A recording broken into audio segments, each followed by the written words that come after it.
우리 찬송하시겠습니다. 찬양인데요. 지존하신 주님 이름 앞에라고 하는 찬양을 드리면서 12월 25일 오늘 예수님 성탄절인데요. 이 새벽에 하나님 앞에 예배를 올려드리도록 하겠습니다. 지존하신 주님 이름 앞에 함께 부르시겠습니다.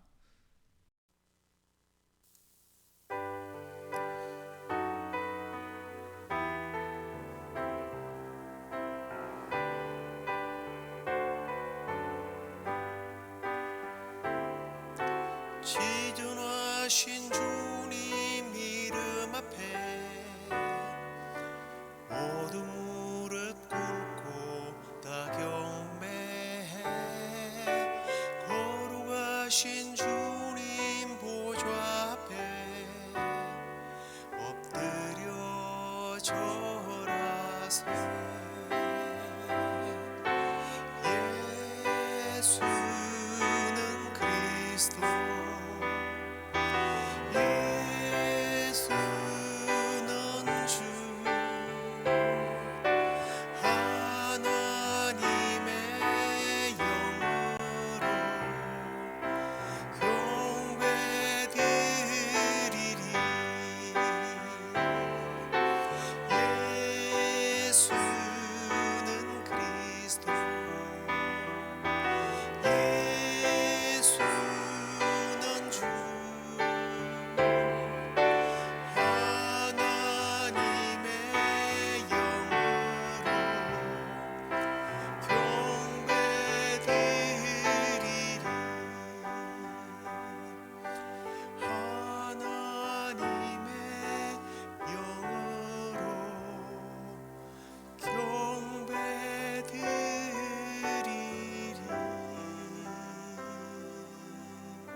다 함께 사도신경으로 신앙 고백드리겠습니다.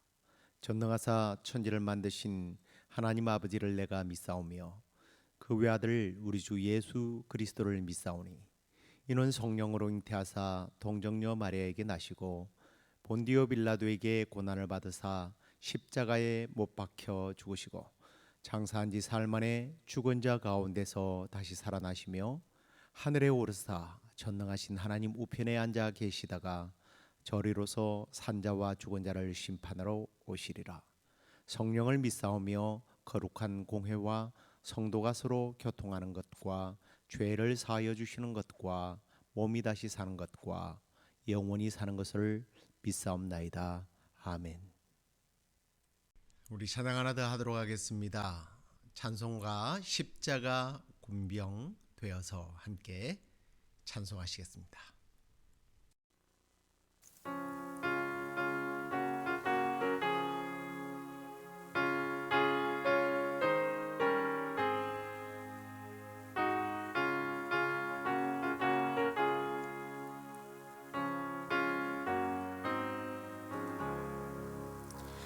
십자가 군병되어서 예수를 따를 때 무서워하는 마음으로 주 모른 채 할까. 무성도 피를 흘리며 큰 싸움 하는데 나 어찌 편히 누워서 상받기 바랄까. 나의 주 그리스도 나를 속량했으니 나 십자가를 벗은 후 조멸유관 쓰리. 이 죄악 많은 세상에 수많은 원수들 날 유혹하고 해치나 내 주만 따르리. 나 멸류관을 쓰려고 몸 바쳐 싸울 때 주 내게 용기 주시사 이기게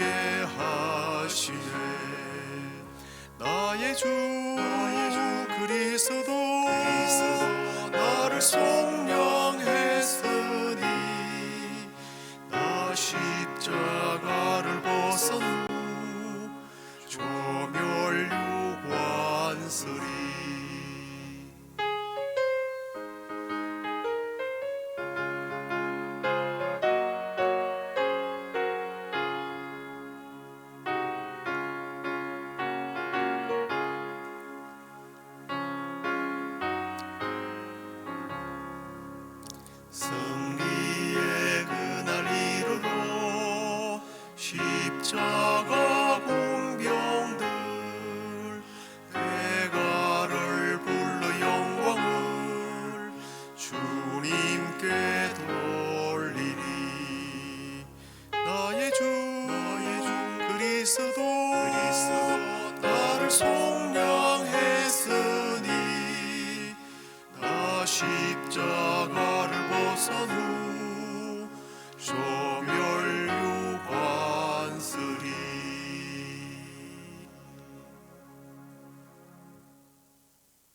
이제 함께 말씀 나누겠습니다. 요한복음 17장 3절 오늘 요절의 말씀이 되겠습니다. 영생은 곧 유일하신 참 하나님과 그가 보내신 자 예수 그리스도를 아는 것이니이다. 아멘. 자, 오늘은 하이델베르크 12주차 선언에 관한 내용을 나누게 되겠습니다. 오늘은 12월 25일 새벽입니다. 메리 크리스마스. 전 세계가 우리 예수 그리스도의 탄생을 축하하기 위해서 휴일을 갖는 그런 날입니다. 제가 휴일을 지정하여 쉬는 날을 세어보니까 51개인가 2개인가 되더라고요. 거의 절반 정도의 나라들이 하루 또는 이틀 3일씩 연휴로 쉬게 되는데, 쉬는 게 목적이 아니라 이날에 하나님을 영화롭게 하고 또 감사하는 그런 예배의 날로 지키는 것이 우리 그리스도인들의 본분입니다. 오늘 우리 교회에서 11시에 예배를 드리게 되는데, 여러분 이 예배에 참석하셔서 하나님께 영광 돌리는 그런 시간을 가졌으면 좋겠습니다. 이 성탄절이라는 게 이런 것 아닙니까? 인류가 죄로 인해서 죽게 되지 않았습니까? 그 죄라는 악함과 그 악한 결과로 인한 죽음, 이건 약함이에요. 이런 악함과 약함, 이 심판에 대한 저주로부터 우리를 해방시키고자 하나님께서 당신의 독생성자 예수 그리스도를 우리에게 보내신 축복의 날이 성탄절입니다. 이렇게 새롭고 산 길을 열어주신 이 날을 기점으로 해서 오늘 우리 가운데, 우리 가정 가운데, 또 우리 하는 일들 가운데 이런 악함들이 있을 거 아니에요. 또 약함들이 있을 겁니다. 우리를 힘들게 하고 우리를 피곤하게 만드는 그런 장애물들이 이번 성탄절을 기해서 다시 리셋되는, 회복되는 그런 은총이 있게 되기를 우리 주 예수 그리스도 이름으로 축원합니다. 자, 오늘 31번 문제를 한번 보십시다. 왜 예수님을 기름 부음 받은 자라는 뜻을 가진 그리스도라고 부릅니까? 예, 답을 보십시오.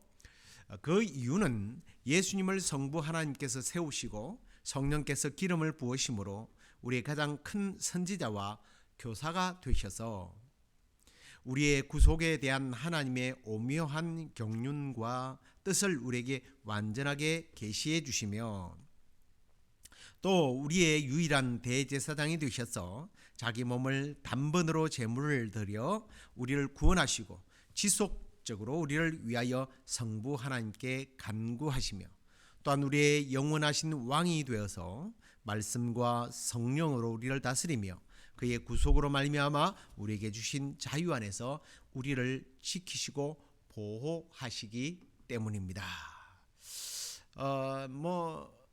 이 질문의 요지는 간단하죠. 사실은 왜 예수님을 그리스도라 부르느냐라는 그런 질문입니다.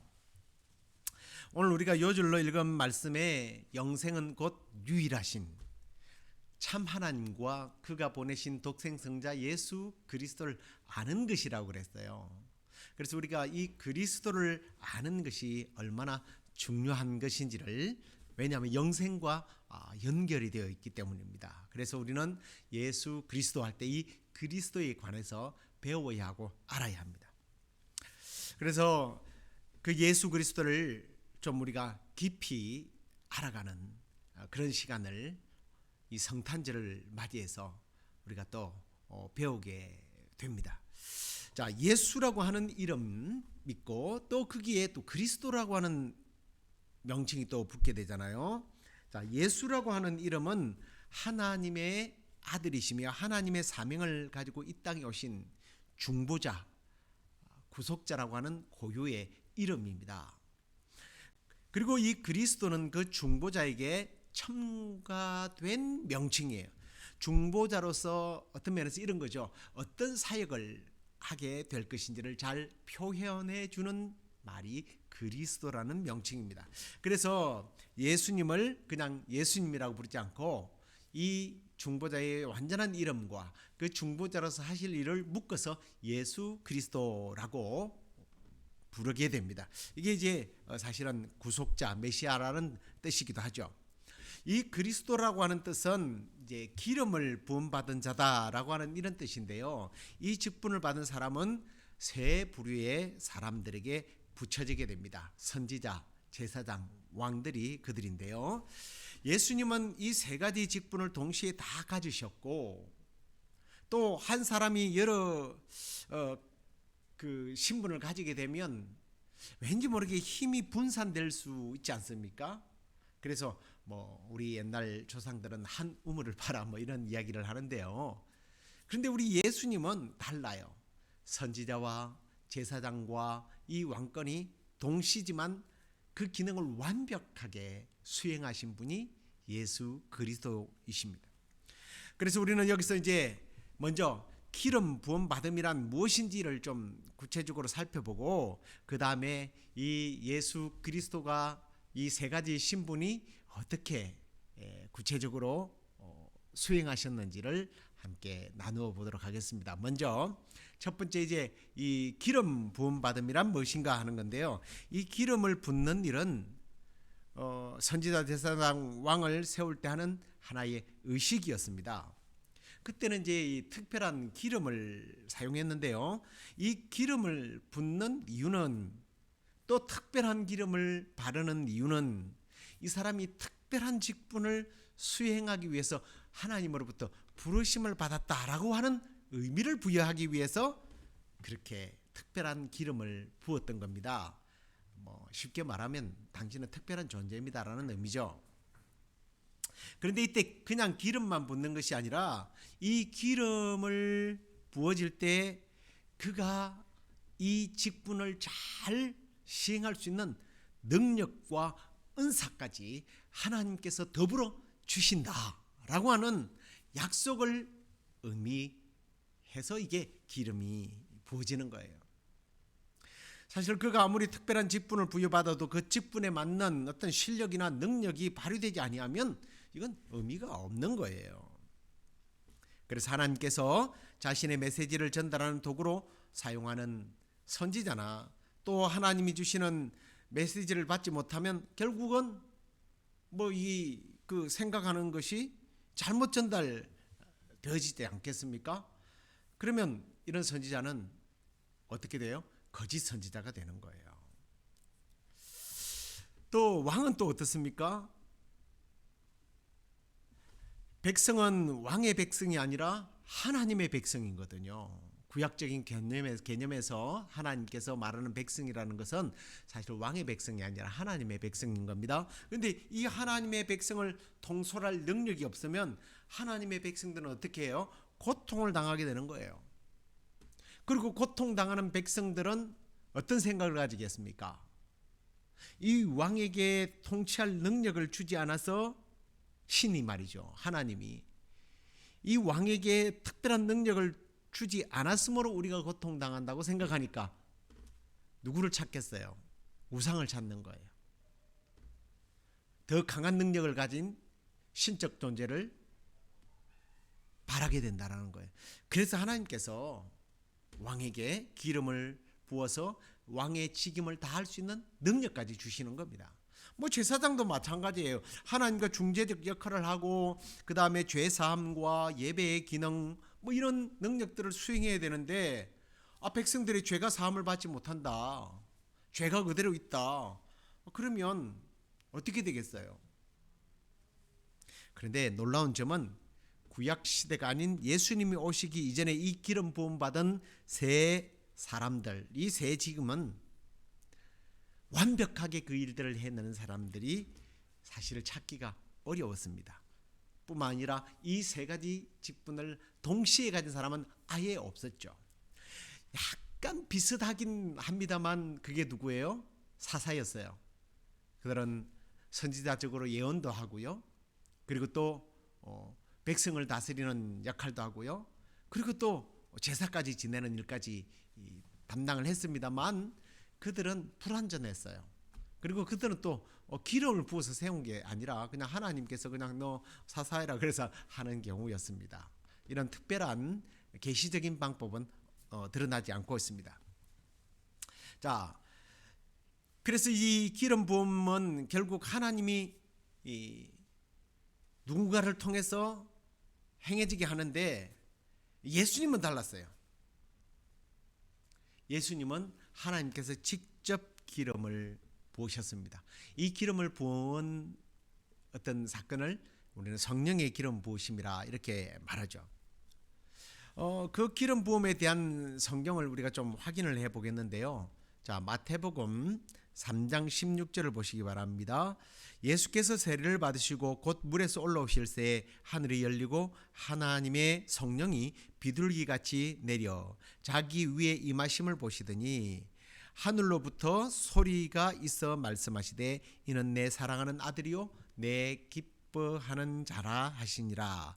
자, 근데 이 말씀을요 조금 오해하는 경우가 있습니다. 그게 뭐냐면 예수님이 요한에게 세례를 받지 않습니까? 그 세례를 받을 때 성령의 기름이 부어졌다라고 생각을 하지만 그게 아니에요. 하나님은 인간에게 베푼 세례에 자신의 아들에게 기름을 붓는 것을 허락하지 않습니다. 그래서 직접 성령님을 통해서 기름을 부으셨어요. 그게 정말일까? 이 말씀을 통해서 확인할 수 있습니다. 자, 누가복음 4장 18절 말씀을 보십시오. 주의 성령이 내게 임하셨으니. 세례가 나에게 임하여진 것이 아니라 주의 성령이 내게 임하셨으니 이는 가난한 자에게 복음을 전하게 하시려고 내게 기름을 부으시고 나를 보내사 포로된 자에게 자유를 눈먼 자에게 다시 보게 함을 전파하며 눌린 자를 자유롭게 한다. 성령의 기름 부으심을 하나님이 직접 기름 부어 받아 세우신 그리스도 예수라는 거예요. 주님은 내가 세례를 받고 능력이 임한 것이 아니라 성령이 임하실 때 곧 성령의 기름 부으심으로 인하여 자기에게 이 선지자와 제사장과 왕적인 사명을 완전히 감당하게 해 주셨다고 직접 말씀하신 것입니다. 사실 하나님이 아닌 인간이 기름을 부어서 세운 선지자나 제사장이나 왕들은요 실수투성이었습니다. 거짓 선지자들이 속출했고요. 엘리 제사장처럼요 정말 타락한 제사장이 있었고요. 또 그 훌륭한 사무엘과 같은 사람이 기름 부어서 세운 사울 왕도요 타락해서 하나님으로부터 버림을 받는 그런 일들이 일어나지 않습니까? 하지만 하나님께서 직접 성령으로 기름 부으신 예수 그리스도는 완벽하게 자신의 직임을 감당했음을 우리는 말씀을 통해서 확인할 수 있습니다. 자, 그다음에 이제 두 번째는요. 세 직분이 뭐냐는 거예요. 이 세 가지 직분이 무엇인지를 한번 살펴보겠습니다. 자, 첫 번째는 선지자입니다. 선지자는 이제 프로페미라고 부르는데요. 이건 장차 올 일들을 공포하는 사람을 이제 선지자라고 이렇게 불렀는데 이 선지자들은 자기 스스로 특별한 능력을 가지고 있거나 자신이 연구한 것을 현재나 미래의 일들에 적용해 나가는 그런 사람들이 아니에요. 그러면서 영국에서 이것이 하나님의 뜻인 것 같습니다라고 말한 게 아니라는 거예요. 하나님이 직접적으로 개입하셔서 자신들에게 주신 말씀만을 선포하는 자들이 선지자였습니다. 그래서 구약의 선지자들은 하나님으로부터 직접 부르심을 받아서 하나님의 백성들에게 보내심을 받고 백성들의 죄를 지적하고 책망하고 경고와 회개를 촉구함과 동시에 하나님의 뜻을 선포함으로 하나님의 백성들을 하나님께로 돌이키고 또 거짓과 부패를 불신앙을 방지하는 역할을 이 선지자들이 한 것입니다. 그런데 이들이 하는 일 중에 가장 큰 일은 바로 오실 메시아를 약속하고 선포하는 예언하는 일들이었어요. 또 한편으로 보면 그들이 한 일 중에 이 선지자들이 주로 무슨 일을 많이 해요? 이적을 많이 일으켜요. 뭐 엘리야나 엘리사 같은 사람들 이적을 많이 일으키는데 이 이적을 베푸는 것은 굉장히 중요한 의미가 있습니다. 왜 성경이 기적이 일어나느냐? 왜 성경이 이적이 많으냐? 이건 이런 의미예요. 그들이 정언하는 것들이 신적인 것이다. 나의 어떤 실력 발휘가 아니라 하나님으로부터 온 것이라는 것을 증명해내기 위해서 하나님은 그들에게 이적을 베풀 수 있는 특별한 능력들을 주셨던 겁니다. 그리고 예수님은요, 선지자로 하나님으로부터 직접 세움을 받았기 때문에 하나님의 뜻을 인류에게 알리며 말씀과 성례의 사역들을 제정하시지 않았습니까? 그런데 인간과 다른 점은 인간으로부터서 세움을 받았던 선지자와 좀 다른 면이 있습니다. 그게 뭐냐면 그분 자체가 말씀이기 때문에 뭐 허락을 맡아서가 아니라 직접 자신의 뜻을 전달할 수 있는 참 선지자가 된 거죠. 그래서 인간에 의해서 기름 부음 받은 선지자와 다른 점이 바로 이런 부분입니다. 그리고 역시 예수님은 자신이 곧 하나님이시기에 대단한 이적을 베풀어서 죽은 사람을 살리기도 하고요. 인간으로서는 도저히 구제불능한 그런 병자들을 고치고 또 무리를 긋고 귀신들을 쫓아내고 많은 사람들을 보리떡 5개 물고기 2마리로 먹이는 그런 이적들을 베푸신 겁니다. 그 다음에 이제 두 번째는 제사장인데요. 이제 일반적으로 이 제사장이라고 하는 사람들은 예물과 희생 제사를 드리면서 하나님께 드리면서 다른 이들을 가르치고 그들을 위해서 하나님께 간구하는 일들을 하기 위해서 지명받은 사람들입니다. 근데 이 제사장들은 두 종류가 있었습니다. 일반적인 제사장과 대제사장이 그들인데요. 일반적인 제사장은 뭐 앞에서도 말씀드린 것처럼 일반적인 제사 드리는 일에 일을 맡아서 하고 백성들을 뭐 이제 가르치기도 하고 또 하나님께 백성들의 기도를 간구해서 올리는 그런 중재적 역할을 했습니다. 근데 이 대제사장은 좀 달랐어요. 이 대제사장은 매년 한 차례 그 법궤가 있었던 지성소에 들어가서 자신과 백성들을 위해서 거기에 제단에 피를 뿌리고 향을 피우면서 간구해서 모든 죄들을 사하는 일들을 감당했습니다. 물론 이들도 선지자들처럼 때로는 하나님의 음성을 듣기도 하고요. 뭐 그랬습니다만은 이 대제사장은 하나님과 백성 사이에 중보적 역할을 감당했던 특별한 직임을 맡은 사람들이에요. 그래서 한편으로 보면 이 대제사장이 가장 예수님의 모형에 가까운 사람이기도 합니다. 하지만 뭔가 좀 차이가 있어요. 선지자와 제사장이 차이가 있습니다. 그게 뭐냐면 선지자와 같이 뭐 가르치기도 하잖아요. 근데 차이가 있는데 그게 뭐냐면 선지자들은 하나님으로부터 직접 계시를 받아서 이제 이야기를 하는 거고요. 제사장들은 하나님이 직접 세우는 것이 아니라 그 레위 지파 중에서 간접적으로 세워진단 말이에요. 그래서 선지자들은 하나님으로부터 직접 가르침을 받고 제사장들은 어떤 전통이나 율법에 근거하여 가르침을 받습니다. 그러다 보니까 아무래도 여기에 오류가 나타나는 거예요. 선지자들은 신적인 정인에 의해서 전하지만 제사장들은 율법을 통해서 사람들에게 가르침을 받다 보니까 어떤 율법 교사연 있느냐에 따라서 가르치는 게 좀 틀려지는 거예요. 그래서 제사장들은요 나중에 보면 선지자들로부터 책망을 받는 일들이 참 많아집니다. 엉터리라 이거죠. 하나님께로부터 직접 계시를 받은 선지자에게 당합니다. 하지만 예수님은 다르죠. 예수님은 완벽한 선지자시고 또 완벽한 제사장으로 하나님과 우리 사이를 중보해주는, 그리고 우리 죄를 사하는, 그것도 단번에 자기 몸으로 제사를 드리신 대제사장 중에 대제사장이죠. 자, 세 번째로는 이제 왕입니다. 왕인데, 자, 왕은요 하나님께서 세우시는데 역시 하나님이 세우십니다. 그런데 특정한 백성들을 정의로운 법에 따라서, 하나님의 법에 따라서 다스리게 하고, 선한 자들에게는 상을, 악한 자들에게는 벌을 주는 권세를 가진 자들입니다. 그런 권세만 가진 게 아니라 백성들을 보호하고 통치하는 역할들을 하게 되죠. 인간 편에서 볼 때, 인간을 두고 볼 때는 가장 높은 자가 이 왕입니다.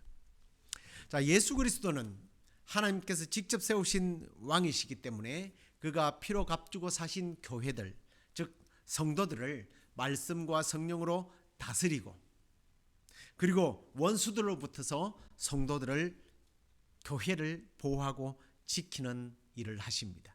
그리고 그분은 원수들을 영원한 심판의 불못에 던지는 그런 역할을 하시고요. 그리고 우리 하나님 백성들에게는 어떻게 해요? 상 준다고 그랬잖아요. 왕은 우리에게 영생의 상을 주시는 분이 예수 그리스도 우리의 왕이십니다. 자, 그러면 이제 우리가 여기서 중요한 질문을 하나 해야 되는데요. 그게 뭐냐면, 그러면 나는 왜 그리스도인이라고 불려지느냐 하는 겁니다. 대답을 보시기 바랍니다. 믿음으로 나는 그리스도와 한 지체가 되어 그의 기름 부음에 동참하였기 때문입니다. 내가 기름 부음을 받음으로써 구주의 이름을 고백하고 나 자신을 그에게 감사의 산제사로 드려서 현재 삶에서 자유로운 양심을 가지고 죄와 마귀에 대항하여 그리스도인의 삶을 살며 장차 그리스도와 함께 영원히 만물을 다스리게 되기 때문입니다. 자, 이 질문은 한편으로 우리 그리스도인들의 어떤 존엄성을 일깨워주는 질문이라고 저는 그렇게 생각하는데요. 사실 이게 그리스도인들이 왜 존엄성을 가진 존재냐는 겁니다. 왜 그래요? 바로 우리는 그리스도와 연합된 한 지체이기 때문입니다. 그리스도인이라는 명칭은요, 사도행전 11장 26절에 나오는데요. 자, 보십시오. 제자들이 안디옥에서 비로소 그리스도인이라 일컬음을 받게 되었다라고 말합니다. 누가요? 제자들이 그리스도인이라고 하는 명칭을 안디옥 교회 성도들이 가장 먼저 듣게 되었습니다. 이 제자라는 사람들은 많은 사람들입니까? 예수님의 가르침과 그분의 삶을 따르는 일을 했죠. 그리고 그분과 접붙임을 받아서 연합된 교제를 나누고 예수 그리스도가 우리의 머리가 되시고 우리 성도들은 한 지체가 된다라는 지체의식을 가지고 있었기에 사람들은 그리스도에게 붙어있는 사람, 그리스도인이라고 불렀던 겁니다. 근데 이제 이 그리스도인은 두 종류가 사실은 있습니다. 한편으로는 겉으로 보기에는 그리스도인이죠. 무늬만 그리스도인. 또 하나는 진정으로 그리스도인인 사람들이 있습니다. 겉모양만 그리스도인들은 세례도 받아요. 어떤 사람은 제자 교육도 이수했다고 합니다. 그런데 완전히 회심하지 않는 자들이 있고요. 진정으로 그리스도와 함께 죽고 그리스도와 함께 사는 연합된 관계를 유지 못하는 자들이 거짓 그리스도인들이죠. 예수님께서 말씀하신 바로 알곡과 죽정이의 관계입니다. 알곡과 죽정이라고 생각하시면 돼요.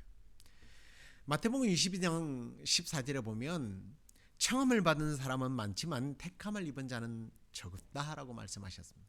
그리고 마태복음 7장 21절에 보니까 나더러 주여 주여 하는 자마다 다 천국에 들어갈 것이 아니오라고 주님이 말씀한 것으로 보아 분명한 거짓된 그리스도인들이 있다라는 것입니다. 하지만 참된 그리스도인들은 다릅니다. 세례를 받고 그리스도의 가르침을 배워서 고백할 뿐만 아니라 참된 믿음을 소유하고 회개에 합당한 열매를 맺고 그리스도와 함께 죽고 그리스도와 함께 사는 사람들이에요. 그리고 그리스도를 머리로 완전히 모시고 그분의 지배를 받는 사람들이에요. 너희 몸이 그리스도의 지체인 줄을 알지 못하느냐라는 이 말씀을 바로 몸소 보여주며 사는 사람들이에요. 나는 그리스도의 한 지체다. 한 몸이다. 이 의식을 늘 가지며 그리고 생각하고 말하고 행동한다라는 거죠. 사실 이게 좀 어떤 논리적으로 증명하는 게 이게 증명이 사실 과학적으로 의학적으로 증명이 안 되는 부분인데 이게 좀 다르게 이야기해 보면 이런 거예요. 나는 그분에게 속해 있다라는 겁니다. 나는 내 안에 예수 그리스도가 영으로 들어와 계시다라는 것을 늘 자각하면서 사는 사람. 그리고 그 음성을 들으려고 노력하는 것. 그리고 그분이 어떻게 생각할지를 늘 고민하는 사람들이에요. 그래서 내 안에 그분이 완전히 거하시는 상태이기 때문에 그분의 말씀대로 순종하고 따르지 않으면 견디지 못하는 그런 사람들이. 그렇기 때문에 이런 사람들은요, 이런 말씀이 참 와닿는 거예요. 이같이 너희 빛이 사람 앞에 비치게 하여 그들로 너희 착한 행실을 보고 하늘에 계신 너희 아버지께 영광을 돌리게 하라. 착한 삶을 살아가는 거예요. 그런데 여기서 끝나지 않습니다. 요한복음 5장 4절에 보면 우리는 세상을 이기는 믿음을 가진 사람들이라고 그랬거든요. 세상을 이기는 믿음을 가진 사람. 우리는 그리스도와 함께 싸우고 그리스도와 함께 이기는 왕적인 능력을 가지고 있다라는 말입니다. 그래서 그리스도인인 거예요. 믿음으로 마귀와 세상과 모든 원수들을 대하고 이기는 왕적인 왕 같은 제사장이죠. 그리고 고린도전서 3장 21절에 보니까 만물이 다 너희 것이다 그랬어요. 만물을 다스릴 수 있는 왕권을 가진 그리스도인. 그게 나라는 정체성입니다. 이런 정체성을 가진 사람들이 함부로 말하고 행동하지는 않을 겁니다. 신중히 말씀을 보면서 말씀을 들으면서 말씀이 내 속에서 어떻게 반응하는지 또 성령님께서 어떻게 인도하는지를 귀를 기울이고 그리고 우리에게 선한 생각을 주실 때는 그것들을 실천하는 참 믿음의 사람들을 그리스도인이라고 부르게 됩니다. 우리도 그리스도처럼 그리스도인으로 살아야 한다는 거예요. 자, 오늘은 예수 그리스도가 선지자요 또 제사장이요 왕으로 오신 분이다라는 것을 우리가 함께 나누었습니다. 바로 이렇게 오신 예수 그리스도의 나신 날이 오늘 이 성탄절이죠. 우리는 이 성탄절을 맞이해서 그리스도인의 정체성을 회복하는 기회로 삼아야지 세상 사람들과 함께 어울려서 놀고 파티하고 그래 이날은 해피 할러데이야. 이건 그리스도인의 정체성으로는 도저히 이해할 수 없는 모습이라는 것을 잊지 말아 주시기를 바랍니다. 우리 주님만 그리스도가 아니라 나도 그리스도인이 되어서 하나님의 뜻과 위로를 전하는 선지자적 사명, 믿지 않는 영혼들과 하나님과의 사이에서 중재적인 역할을 하는 복음을 전하는 제사장과 같은 사람. 더 나아가 사탄과 악의 세력들을 부수고 싸워 승리하는 이기는 그리고 내 주위의 연약한 일들을 도우고 보호해주는 그런 왕적인 역, 왕적인 그런 성도, 그런 그리스도인의 사명들을 이 성탄절을 맞이해서 여러분들이 회복하고 또 실천하는 그런 저와 여러분 되기를 주의 이름으로 축원합니다. 우리 기도하겠습니다. 하나님, 오늘 이 땅의 참 선지자요, 참 제사장이요, 참 왕이신 예수 그리스도를 이 땅에 보내주신 이 축복의 날에 예수 그리스도가 과연 어떤 분이신지를 다시 한번 우리가 깨닫게 하시니 감사합니다. 영생은 하나님과 예수 그리스도를 온전히 아는 것이라고 그랬는데 더욱더 힘써 예수 그리스도를 알아갈 뿐만 아니라 나도 그리스도인으로 예수님의 한 지체요, 예수님 안에 속한 자로, 예수님을 내 안에 모신 자로 그리스도인으로 부끄럽지 않는 삶을 살아가는 저희들 되게 하여 주옵소서. 성탄절을 맞이해서 믿지 않는 사람들과 똑같이 우리가 해피 할리데이로 보내는 것이 아니라 그리스도인의 정체성을 회복하는 기회로 삼고 실천하는 그런 결단과 그리고 그런 삶을 살아가는 더욱더 성령의 충만함을 힘입는 그런 기회로 삼는 성탄절이 되게 하여 주옵소서. 오늘날에 드려질 또 성탄 예배 가운데도 주여 충만한 주의 영이 함께하는 복된 시간 되도록 은혜 내려 주실 줄로 믿사옵고 예수 그리스도의 이름으로 간절히 기도드리옵나이다. 아멘. 하늘에 계신 우리 아버지여, 이름이 거룩히 여김을 받으시오며 나라 임하옵시며 뜻이 하늘에서 이루어진 것 같이 땅에서도 이루어지이다. 오늘날 우리에게 일용할 양식을 주옵시고 우리가 우리에게 죄 지은 자를 사하여 준 것 같이 우리 죄를 사하여 주옵시고 우리를 시험에 들게 하지 마옵시고 다만 악에서 구하옵소서. 대개 나라와 권세와 영광이 아버지께 영원히 있사옵나이다. 아멘.